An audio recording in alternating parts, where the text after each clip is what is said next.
Hello everyone, welcome back to my channel. Thank you so much for watching. My name is Dr. Ritu Daima. Welcome you all. आज की video है फॉर्गजम number 259 की। 258 तक हमने बहुत अच्छे से डिटेल में सारे फॉर्गजम्स कर लिए हैं। लास्ट फॉर्गजम तक थोड़ा सा समराइज करें तो हम देखते हैं कि एक फिजिशियन को, एक ट्रू फिजिशियन को एसेंशियली क्या क्या चीज़ों का ध्यान रखना है अपने पास्ट एक्सपीरियंसेस से। So good experiences as well as the bad experiences regarding the selection of a medicine, ये सभी चीज़ें किस तरह से ध्यान देनी होती हैं वो बात हमने की फॉर्गजम नंबर 258 तक। नाउ इट्स टाइम 259 फॉर्गजम करें। 260 फॉर्गजम जो है वो थोड़ा बड़ा फॉर्गजम है, उसका फुटनोट बहुत बड़ा है और वो एक थोड़ा डिटेल कंसेप्ट स्टार्ट होता है किसी और चीज़ के बारे में, तो इसलिए उसका एक सेपरेट वीडियो बनाने वाली हूँ मैं। आज हम 259 के बारे में बात करेंगे। इस फॉर्गजम में डॉक्टर हानेमैन बात कर रहे हैं कि अगर कोई भी ऑब्स्टिकल आता है during the treatment, during the cure of a patient, तो वो ऑब्स्टिकल्स क्या क्या हो सकते हैं और उन ऑब्स्टिकल्स को रिमूव करना कितना एसेंशियल है। इट्स अ वेरी स्मॉल फॉर्गजम दो it's very important and I really hope आप एंजॉय करेंगे वीडियो को। अगर पसंद आ रही है तो लाइक शेयर कर दीजिए, सब्सक्राइब कर लीजिए चैनल को if you haven't subscribe it till yet. Share it with your batchmates, your friends, your colleagues and every empathic practitioner so that they come up with this thing. Organ of medicine के फॉर्गजम्स जो हैं एक reminder की तरह आपकी practice में हमेशा आपको कुछ ना कुछ हेल्प करते हैं। So without further ado let's begin. फॉर्गजम number 259 says, considering the minuteness of the doses necessary and proper in homeopathic treatment। अब क्योंकि हमें पता है कि जो डोज हम दे रहे हैं वो बहुत ही ज़्यादा माइन्यूट होनी चाहिए, तो माइन्यूटनेस आप एक डोज की बहुत ज़्यादा ज़रूरी है and proper in homeopathic treatment. तो माइन्यूटनेस होना चाहिए और जो सिलेक्शन है वो आपका प्रॉपर होना चाहिए। We can easily understand that during the treatment everything must be removed from the diet and regimen which can have any medicinal action।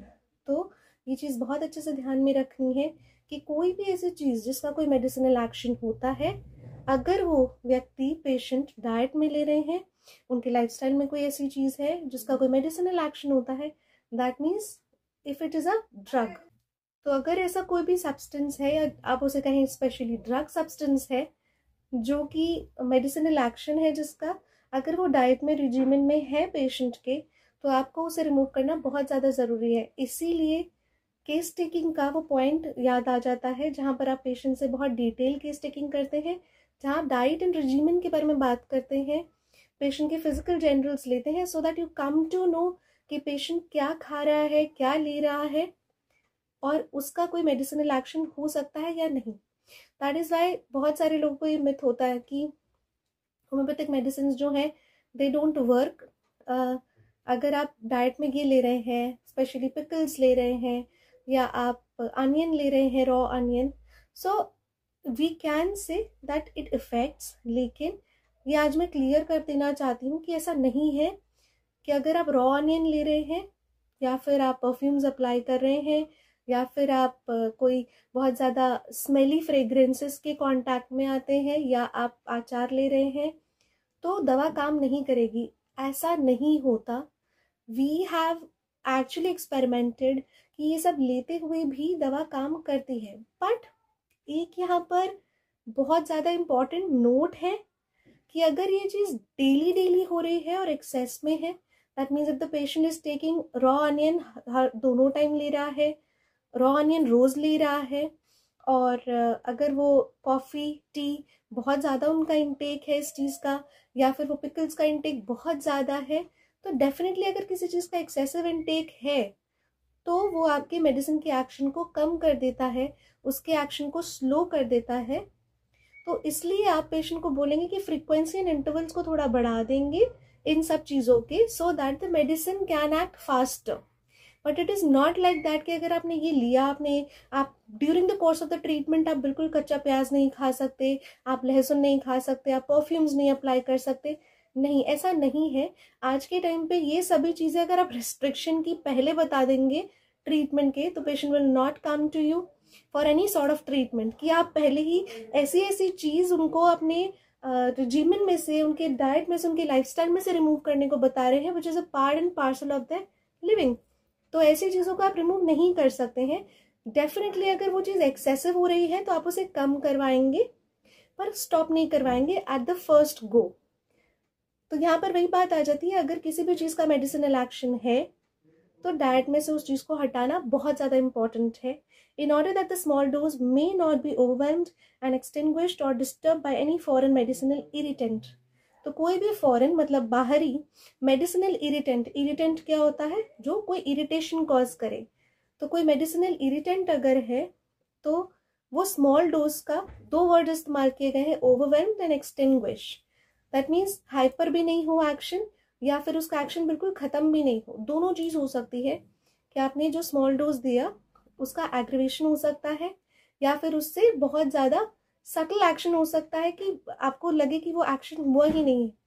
So the it is extinguish, 2 words यहाँ use होते हैं। Footnote की बात करें तो the softest tone, irritant में क्या आ जाता है, इरिटेंट शब्द को आप कैसे स्पेसिफाई करेंगे, एक्सप्लेन करेंगे। The softest tone of a distant fluid that in the still midnight hours would inspire a tender heart with exalted feelings and dissolve it in religious ecstasy। अगर बहुत दूर कोई बांसुरी बजा रहा है, उसकी बहुत मध्यम सी धुन है, बहुत प्लीजेंट सी आवाज़ है, रात के समय बहुत ऐसा सॉफ्ट सा धुन आपके कानों में घुल जाता है, तो वो आपके हार्ट को विद इमोशंस फिल कर देता है, आपको एक अच्छा महसूस कराता है और कहीं ना कहीं आपको एक डिवाइन फीलिंग देते हैं। Are inaudible and powerless amid discordant cries and the noise of the day। लेकिन दिन के समय का जो शोर होता है, वहाँ पर जहाँ पर बहुत चीखें हैं, चिल्लाना है, inaudible and powerless amid discordant cries, तो ये जो बहुत शांत सी जो बांसुरी है वो आपको दिन के शोर में कहीं सुनाई नहीं देगी। तो अगर कोई ऐसा सॉफ्टेस्ट टोन है वो अपने आप ही आपको दिन के शोर में कभी सुनाई नहीं देगा। इसका मतलब क्या होता है कि कोई इरिटेंट है अगर आपकी बॉडी में आ रहा है, आप बहुत सॉफ्ट और माइन्यूट सा डोज दे रहे हैं पेशेंट को, और जो इरिटेंट है या मेडिसिनल एजेंट है जो पेशेंट ले रहा है अपने डाइट में, अपने लाइफस्टाइल में, वो क्या करता है, वो उस सॉफ्ट से, उस माइन्यूट से डोज के एक्शन को इतना सटल कर देता है, सूक्ष्म कर देता है कि आपको समझ नहीं आएगा कि पेशेंट के अंदर क्या चेंज आए जब वो फॉलो अप के लिए आते हैं। तो सॉफ्टनेस जो फ्लूट की है वो स्मॉल डोज या माइन्यूटनेस ऑफ डोज से कंपेयर किया गया है, और जो नॉइज ऑफ द डे है उसको कंपेयर किया गया है, जो नॉइज ऑफ द डे को, क्राइज को, श्रीक्स को कंपेयर किया गया है आपकी कोई भी ऐसा मेडिसिनल एजेंट जो आपकी दवा के एक्शन को हैम्पर कर सकता है, दैट मीन्स कोई medicinal irritant. So I really hope this is all for 259 aphorism. I really hope that you like this aphorism.